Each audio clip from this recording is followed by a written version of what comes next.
இயேசு கிறிஸ்து நாமத்தினாலே அன்பின் வாழ்த்துக்களுங்க. கொஞ்சம் அந்த பாருங்கள், இந்த டேபிள் சேரை பார்க்கும்போது 1 2 3 4 5 6 7 8 9 10 11 இருக்குதுங்களா?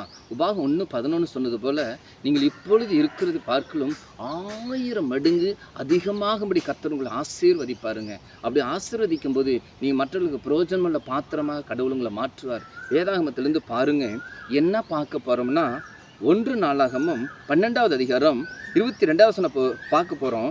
அக்காலத்தில் நாளுக்கு நாள் தாவீதுக்கு உதவி செய்யும் மனுஷர் அவனிடத்தில் வந்து சேர்ந்தபடியால் அவர்கள் தேவ சேனையை போல மகா சேனை ஆனார்கள்.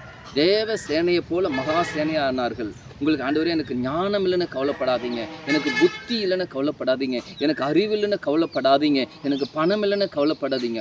உங்களுக்குள்ள தேவன் நல்ல ஞானத்தை கொடுத்துருக்கிறாரு, நல்ல புத்தியை கொடுத்துருக்காரு, நல்ல அறிவு கொடுத்துருக்கிறாரு. வேதாந்தத்தில் பார்த்தீங்கன்னா எஸ்தர்னு அந்த பெண்மணிக்கு, எஸ்தர் ராணிக்கு அப்பாவும் இல்லை அம்மாவும் இல்லை. சொன்ன பேச்சு அப்படியே கேட்டு, மொத்தக்கையோட சித்தப்பாடு பேச்சு கேட்டு அப்படியே கீழ்ப்படிந்ததுனால என்ன நடந்தது பாருங்க.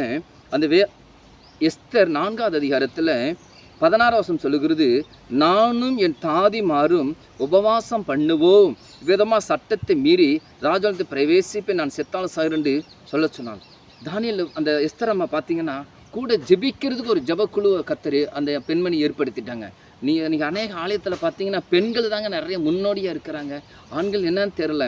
ஆண்களுக்காக நீங்கள் தரப்பில் நின்று ஜெபிக்கிறதுனால தான் அவங்க நல்லா செயல்படுறாங்க. நான் ஒப்பு கொடுங்க என்ன இல்லைங்களா?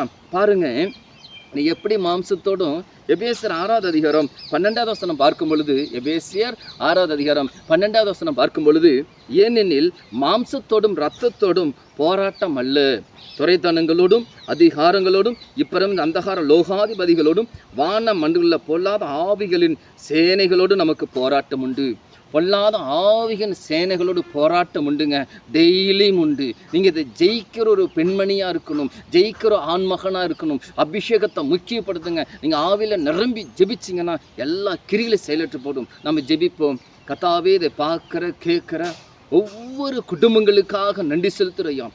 ஒருவருக்கு கீழ்ப்படிந்திருக்க தேவன் உதவி செய்யும். குடும்பத்தில் சமாதானமும் சந்தோஷம் காணப்பட உதவி செய்யும். குடும்பத்தில் தேவைகளை சந்திக்கிறவரே நமக்கு ஸ்தோத்திரம். நீங்கள் மகிமைப்பட போகிறதா ஸ்தோத்திரம் ஐயா.